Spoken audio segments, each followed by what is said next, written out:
Hello dear student, welcome to our channel J Adda. आज हम लोग इस सेशन में फंडामेंटल ऑफ मैथमेटिक्स का second topic fractional part function पढ़ रहे हैं और साथ में ही सिग्नम फंक्शन भी जानेंगे।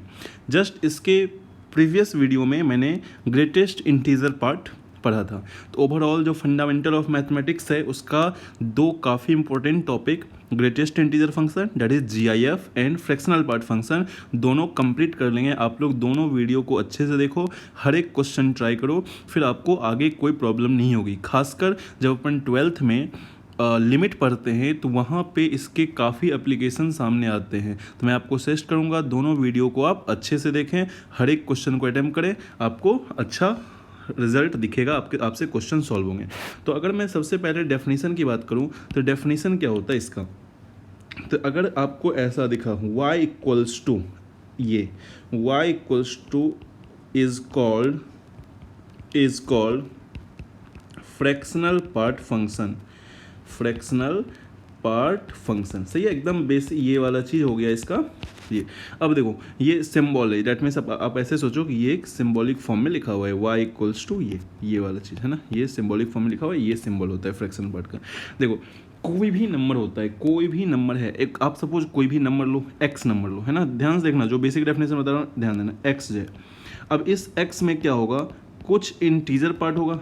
अगर ये x है तो x में क्या होगा, कुछ इंटीजर पार्ट होगा, कुछ इंटीजर पार्ट होगा, अब प्लस कुछ क्या होगा, फ्रैक्शनल पार्ट होगा। कोई भी नंबर हो, कैसा भी नंबर हो, उसमें कुछ इंटीजर पार्ट होता है और कुछ क्या होता है, फ्रैक्शनल पार्ट होता है। एकदम आसान सी बात है, ठीक है।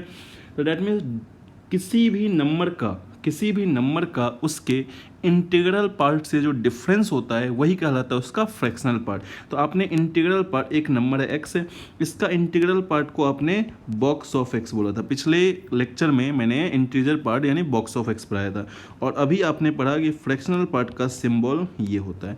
तो यहाँ से अपने को आप डायरेक्ट देख सकते हो कि फ्रैक्शनल पार्ट की वैल्यू कितनी आ गई, x minus box of x.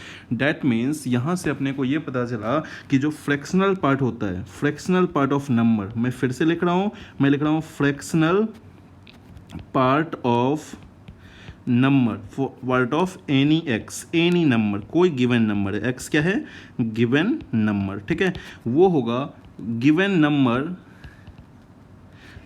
Number minus क्या, उसका integral part of number, integral part of given number x. ठीक है, एकदम आसान सा डेफिनेशन मैंने बताया कि जो अपना फ्रैक्शनल पार्ट होता है वो जिस नंबर का फ्रैक्शन पार्ट निकालना है उस नंबर में से उसके इंटीग्रल पार्ट को आप सब्सट्रैक्ट कर दो, तो जो आंसर आएगा वही क्या कहलाएगा, वही कहलाएगा फ्रैक्शनल पार्ट फंक्शन। ठीक है, तो आप सिंपल सा, अगर आपको डेफिनेशन लिखने का मन है तो आप लिख सकते हो यहाँ पे डिफरेंस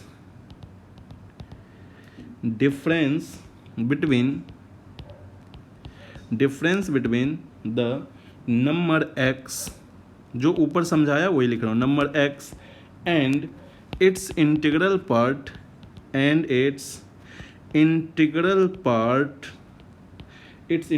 पार्ट जो कि अपने क्या बोले थे, box of x, is called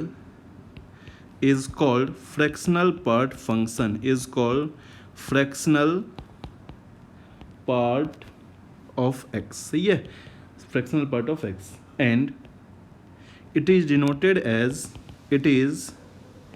denoted by, इस तरह सिंबॉलिक फॉर्म में ये डिनोट होता है, कर्ली ब्रैकेट के इनसाइड एक्स, कर्ली ब्रैकेट के इनसाइड। तो देखो ये मैंने आपको सिंपल डेफिनेशन बताया कि किसी भी नंबर एक्स का उसके इंटीजर से सब्सट्रैक्ट कर दो तो वो उसका फ्रैक्शन पार्ट देगा। ठीक है, फॉर एग्जांपल, मैं एग्जांपल लिया, मैंने बोला कि सपोज आपसे किसी ने बोला कि 2.3 का फ्रैक्शनल पार्ट बताओ। ठीक है, 2.3 का फ्रैक्शन, तो देखो आप क्या लिख सकते हो, 2 प्लस, अगर आप जनरल सोचो तो ये क्या होगा, 2.3 है तो इसका फ्रैक्शन पार्ट 2.3, अगर आप सोचो तो 2.3 को क्या लिख सकते हो, 2 प्लस 0.3।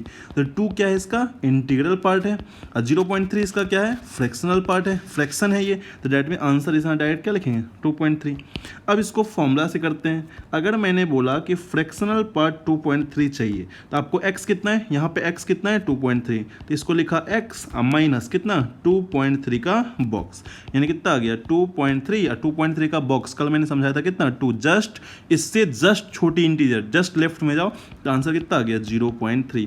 तो आप डायरेक्ट भी सोच सकते हो और इस तरह सोच सकते हो। अगर आपसे किसी ने बोला 1.9 का, तो 1.9 यानी फ्रैक्शन पार्ट 1 प्लस 0.9, 1 प्लस 0.9 तो ये कितना होगा 0.9 होगा, ये कितना होगा 0.9 होगा, ठीक है।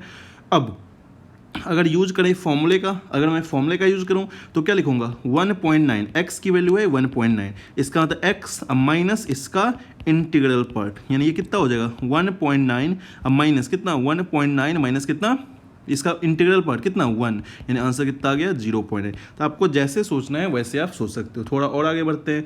मैंने लिखा, अब आपसे किसी ने पूछा कि बताओ भाई -1.6, अब यहाँ पे क्या है, अगर आप 0.6 लिख दिए, अगर आप 0.6 लिख दिए तो ये गलत है, ये गलत है, रॉन्ग है, गलत है, ऐसा गलत है। क्यों गलत है भाई, देखो अब आपको पता है कि जो फ्रैक्शनल पार्ट होता है, देखो अगर फॉर्मूला से करते तो आपको प्रॉब्लम नहीं होता। अगर मैं बोलूँ फॉर्मूला से करो तो फॉर्मूला से क्या लिखोगे -1.6 इक्वल्स टू एक्स की वैल्यू कितनी है -1.6 माइनस इसका इंटीग्रल पार्ट, एकदम देखो बेसिक से जा रहा हूँ, तो कितना आ गया -1.6। अब -1.6 का बॉक्स कल मैंने बताया था -1 जस्ट इससे छोटा यानी कितनी -2, तो माइनस ऑफ -2 तो कितना आ गया -1.6 प्लस 2, यानी 2 में से 1.6 कितना 0.4।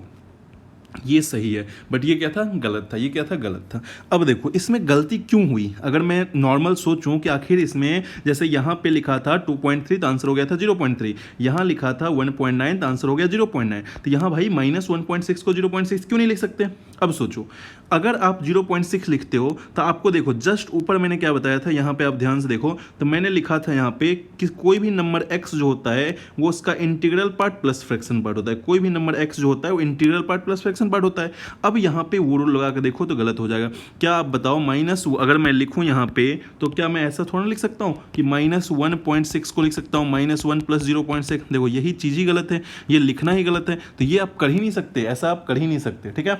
अब आप थ्योरेटिकली सोचो, देखो अगर मैंने लिखा -1.6, ठीक है -1.6, फ्रैक्शनल पार्ट की बात करें तो इसका फ्रैक्शन पार्ट, तो क्या इसको ऐसा लिख सकते हैं 2 प्लस 0.4, ठीक है। अब देखो ये क्या इंटीजर है, ये क्या है फ्रैक्शन, तो यहाँ पे -1.6 का फ्रैक्शनल पार्ट कितना आ जाएगा 0.4। अगर आप ऐसे सोचोगे सही होगा, नहीं तो मैं बोलता हूँ हमेशा ये जो फॉर्मूला लिखा है ना, ये वाला फॉर्मूला कि ये फ्रैक्शनल पार्ट ऑफ x जो होता है x माइनस इसका इंटीग्रल पार्ट, एक तो ये और दूसरा ये x जो होता है वो दोनों सेम ही चीज़ है, तो ये दोनों का यूज आप हमेशा कर सकते हो क्वेश्चन सॉल्व करने के लिए, ठीक है। तो डेट में एक चीज़ और देखो, आपने देखा फ्रैक्शनल पार्ट क्या होता है, कोई नंबर का integral part plus fractional part, तो फ्रैक्शनल पार्ट जो है वो उसकी रेंज अगर आपसे कोई पूछे फ्रैक्शनल पार्ट कहाँ से कहाँ हो सकता है, तो हमेशा याद रखना है फ्रैक्शनल पार्ट जो है कहाँ से कहाँ हो सकता है 0 से लेके 1 तक। फ्रैक्शनल पार्ट कहाँ से हो सकता है 0 से 1, क्यों, क्योंकि अगर 1 से बड़ी हुई फिर तो उसमें इंटीजर भी आ जाएगा। अपने को पता है कि फ्रैक्शनल पार्ट जस्ट एक क्या होता है, जस्ट इंटीजर में जितने अपन नंबर ऐड कर रहे हैं, तो याद रखना है फ्रैक्शनल पार्ट हमेशा 0 से 1 होता है। फ्रैक्शनल पार्ट कभी भी निगेटिव नहीं हो सकता, कभी भी निगेटिव नहीं हो सकता। फ्रैक्शनल पार्ट हमेशा 0 से 1 के ही बीच में होता है। एकदम आसानी से आंसर आ गया, ठीक है। और क्वेश्चन करना है आप डायरेक्ट कर सकते हो, अगर और एग्जांपल करना है तो मैंने लिखा -1.3, तो अब आप डायरेक्ट बोल सकते हो 0.7, या अगर आप फॉर्मूला से जाओ तो फॉर्मूला से कर लो भाई। क्या लिखोगे -1.3 को आप लिख सकते हो कितना x की वैल्यू कितनी -1.3 माइनस इसका कितना 1.3, यानी ये कितना आ गया, ये आ गया -1.3 माइनस ऑफ -2, यानी कितना आ गया -1.3 प्लस 2, यानी कितना 0.7। सही है, एकदम डायरेक्ट आंसर, कोई दिक्कत नहीं आएगा। अगर मैंने लिखा 4.9 तो डायरेक्ट यहाँ पे पॉजिटिव है तो क्या लिखेंगे 0.9, यहाँ पे क्या लिखा 0.9। देखो अब यहाँ पे आप ऐसा भी सोच सकते हो कि अगर किसी ने आपसे पूछा, अगर किसी ने पूछा कि माइनस फ्रैक्शन पार्ट x क्या होगा, सही है। अब या देख रहे हो माइनस जब भी लगा हुआ है तो वो 1 में से सब्सट्रैक्ट करते हैं उसका फ्रैक्शन पार्ट। तो आप यहाँ से ये भी रिजल्ट लगा सकते हो कि अगर आपसे किसी ने पूछा -x फ्रैक्शनल पार्ट का आंसर, तो आप डायरेक्ट 1 में से x का फ्रैक्शनल पार्ट सब्सट्रैक्ट कर लो तो भी आंसर सही आएगा, कोई प्रॉब्लम नहीं होगा। ये फॉर्मूला भी सोच सकते हो, कोई कुछ जादू नहीं है इसमें। देखो कोई जादू नहीं किया, कोई जादू नहीं किया। देखो पिछले लेक्चर में जो बताया था उसका यूज करो। यहाँ देखो मैंने लिखा -x, अब खुद बताओ, ये लिखा -x। अब आप बताओ यहाँ पे कितना है -x, और इसका इंटीग्रल पार्ट ये लिखेंगे फॉर्मूला से -x, अब माइनस उसका इंटीग्रल पार्ट, ये क्या हुआ x। अब कल आपको ये भी बताया था कि -x का इंटीग्रल पार्ट को अपन लिखते हैं, अगर याद हो तो आपको मैंने बताया था -1 अब -1 अब माइनस जो आंसर आता है x, सही है, -x आता है। अब बताओ ये देखो कितना है -x माइनस +1 और ये कितना +x।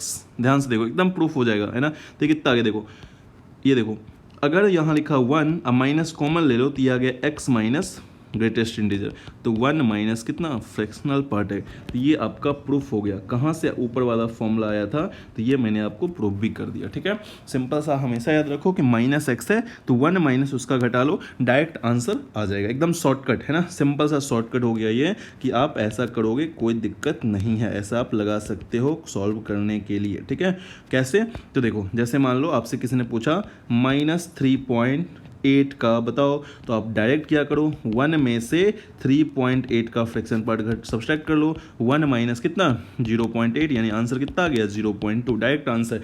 या फिर स्टैंडर्ड फॉर्मूला जो बताया वो भी यूज कर सकते हो, कोई प्रॉब्लम नहीं आ सकती है। ठीक है, जैसे आपसे किसी ने पूछा बताओ भाई पाई का फ्रैक्शनल पार्ट कितना होगा, तो पाई खुद एक नंबर कितना है, पाई कितना है 3.14, तो बताओ ये कितना हो गया 0.14।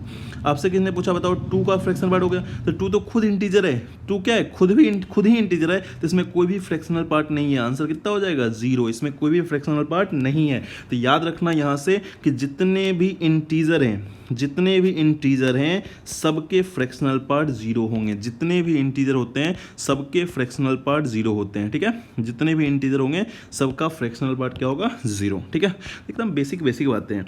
अब मैं यहाँ पे जैसे वहाँ पे ग्राफ बनाया था यहाँ भी ग्राफ बना के चेक करते हैं। ठीक है, अब देखो यहाँ पे ग्राफ बना रहे हैं, अगर मैं हेडिंग लगाओ graph of fractional part function, graph of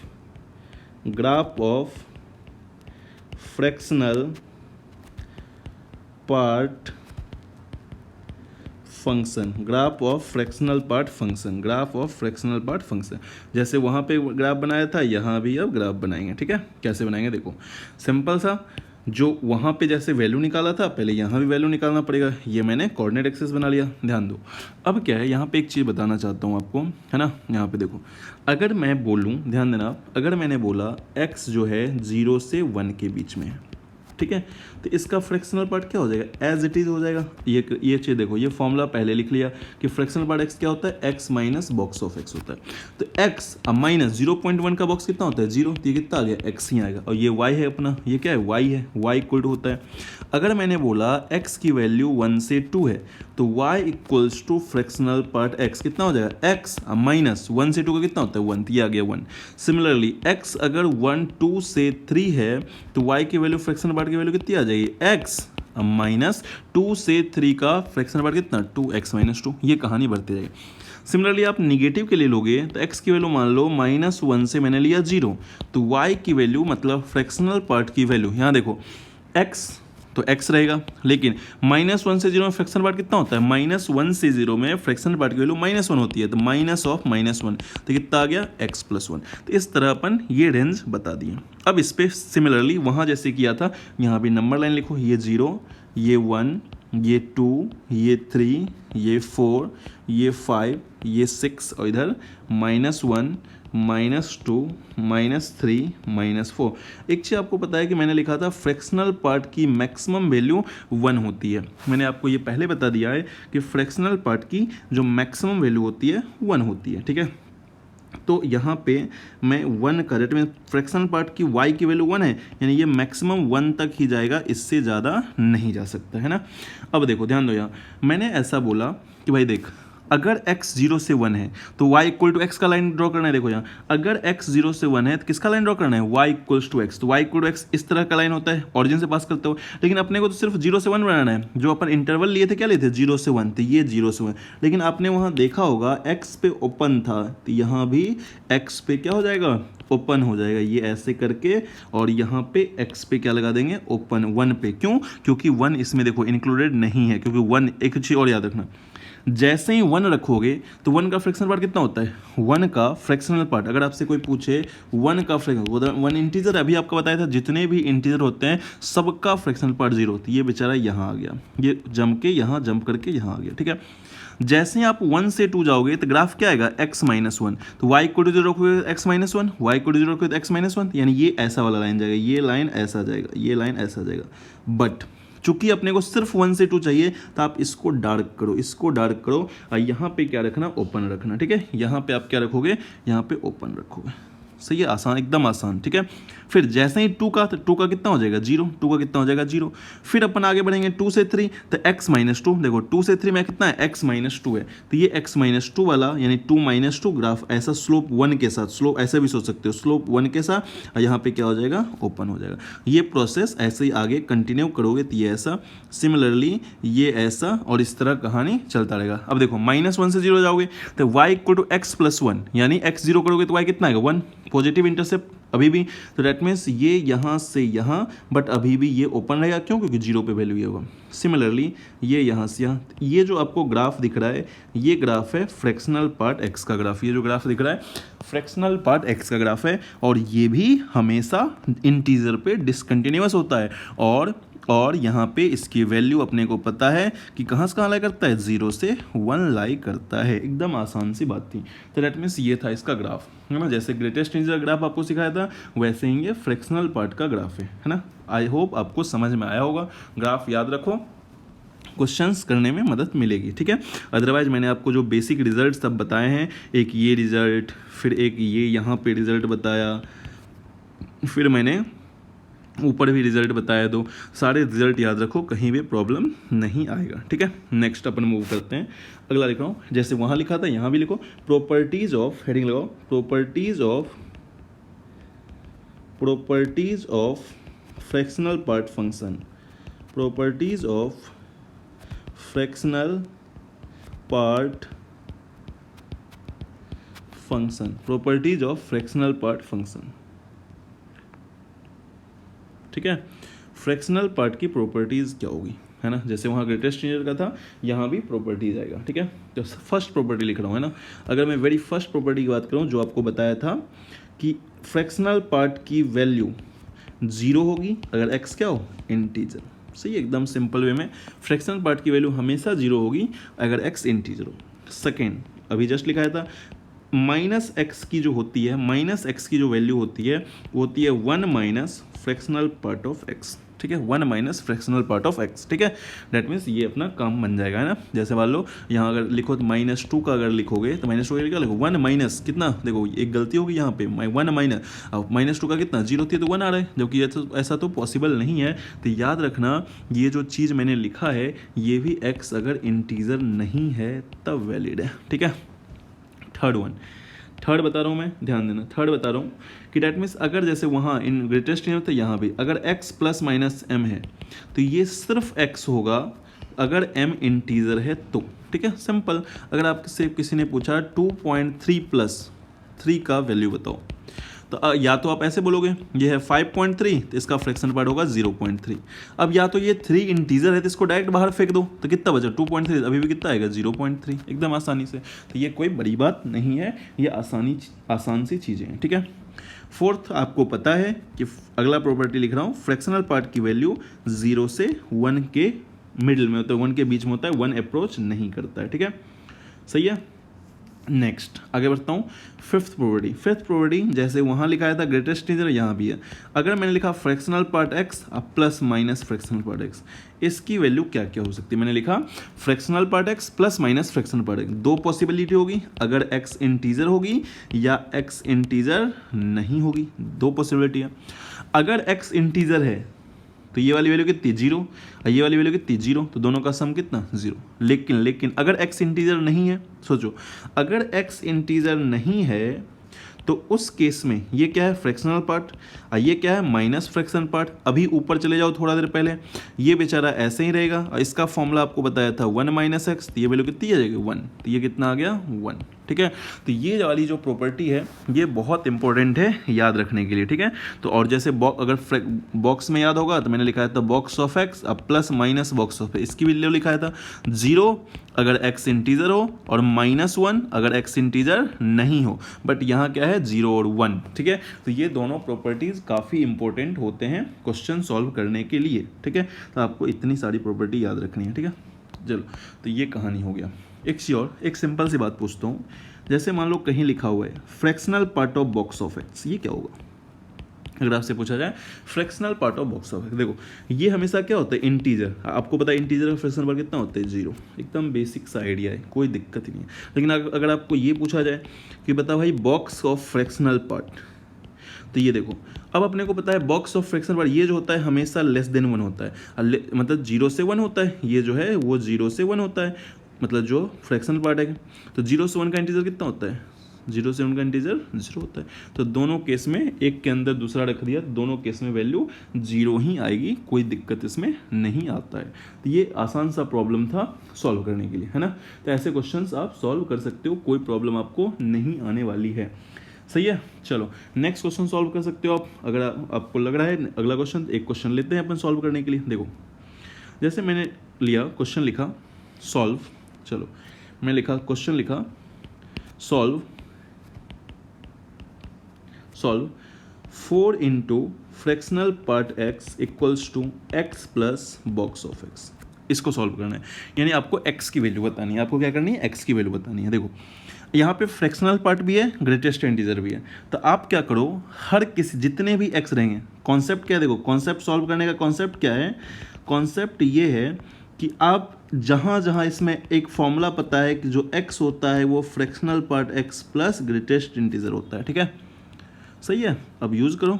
एक और मेथड बताऊंगा इसका, ये मेथड 1 में बता रहा हूँ, तो बताओ यहाँ रखोगे कितना आएगा, 4 इंटू फ्रैक्शनल पार्ट x, और x कितना है, फ्रैक्शनल पार्ट x, अब प्लस कितना, ये, अब प्लस ये वाला चीज़। सही, एकदम आसान चीज़ है।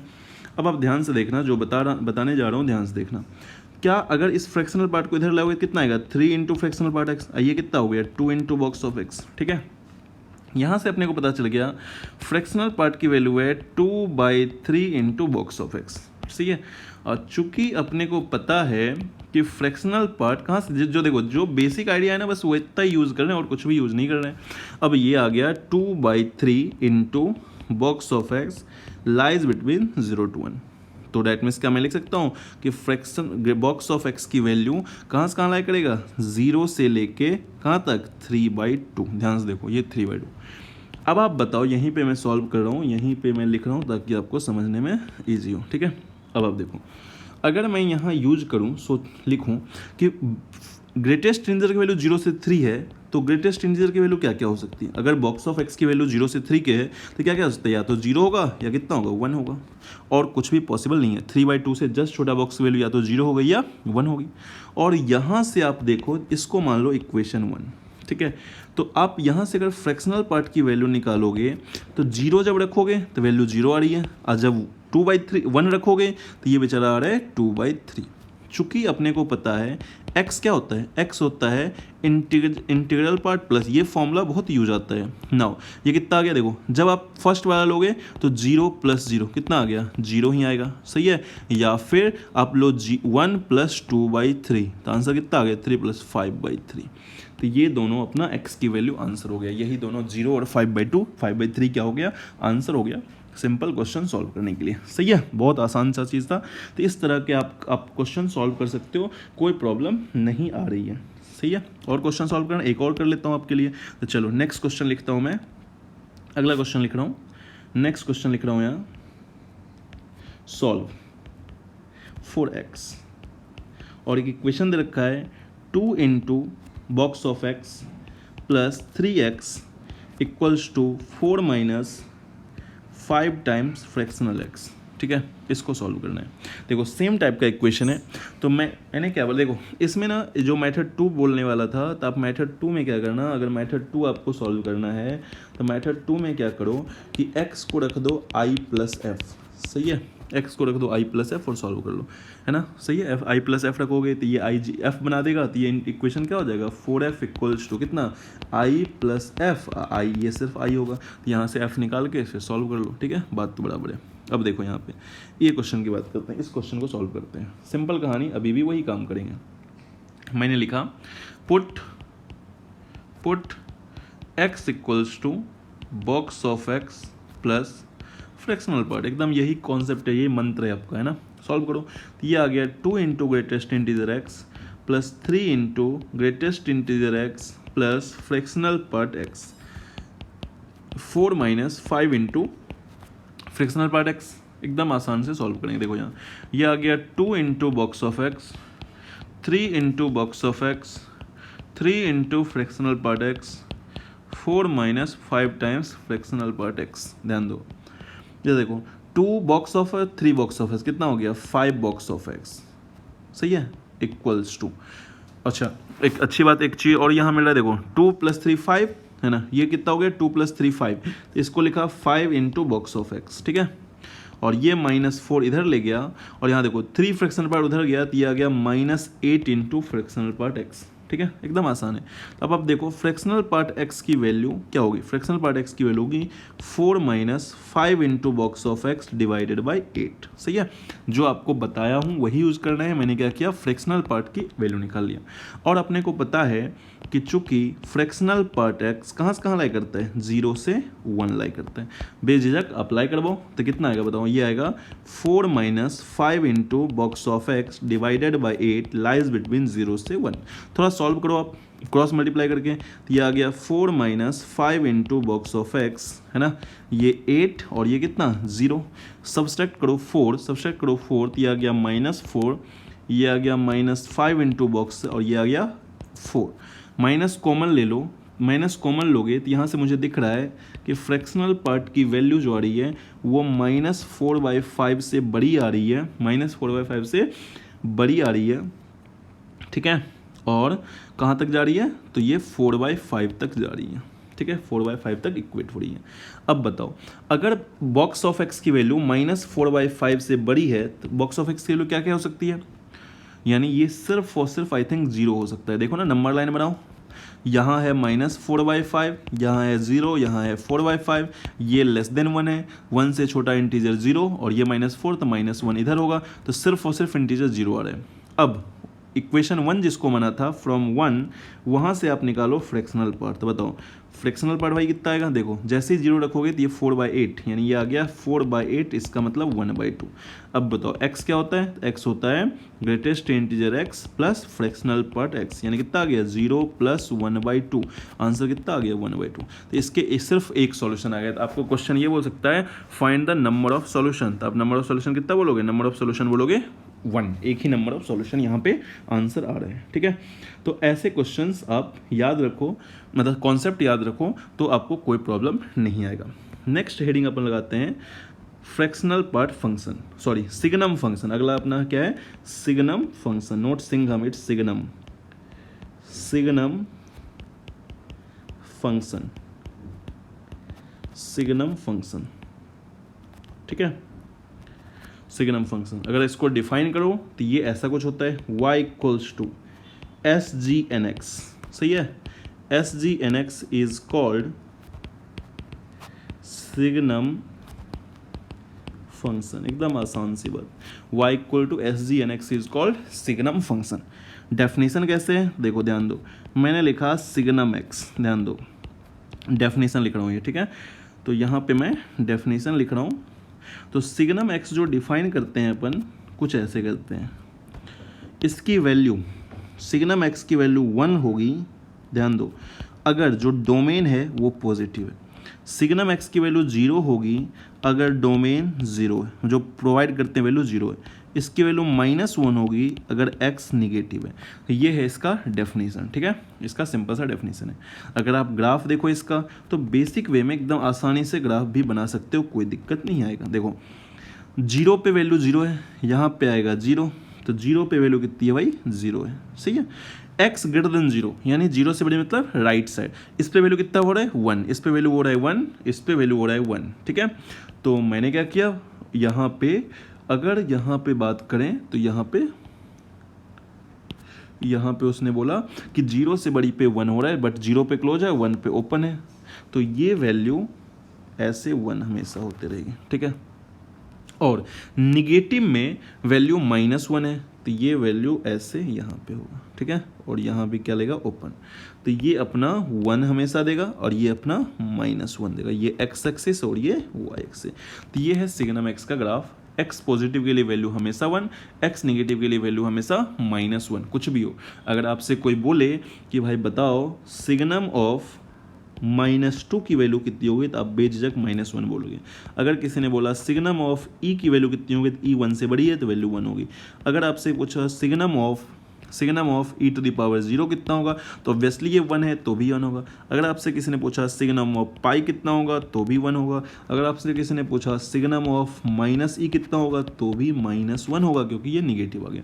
तो ओवरऑल यही कहानी है, कोई बड़ी बात इसमें नहीं है, ठीक है। अगर आपसे किसी ने पूछा signum of fractional part x कितना होगा, तो अगर फ्रैक्शनल पार्ट 0 है, इसकी वैल्यू 0 आएगी। अगर x इंटीजर है तो वैल्यू 0 आएगी, अदरवाइज हमेशा x 1, ठीक है। देखो ना, x इंटीजर है तो अपने पता है x इंटीजर के लिए फ्रैक्शनल पार्ट कितना होता है, 0, सिग्नम 0 कितना आएगा, 0। लेकिन अगर x इंटीजर नहीं है तो ये क्या होगा, 0 से 1 के ही बीच होगा। अगर 0 से 1 के बीच में है तो हमेशा आंसर कितना आएगा, 1 आएगा। इस तरह की सिंपल बातें आपसे पूछी जा सकती है, ठीक है। अगर क्वेश्चन डिफाइन करना, क्वेश्चन करना है तो क्वेश्चन लिखो, एक सिंपल सा क्वेश्चन करवा देता हूँ। क्वेश्चन मैंने लिखा, फाइंड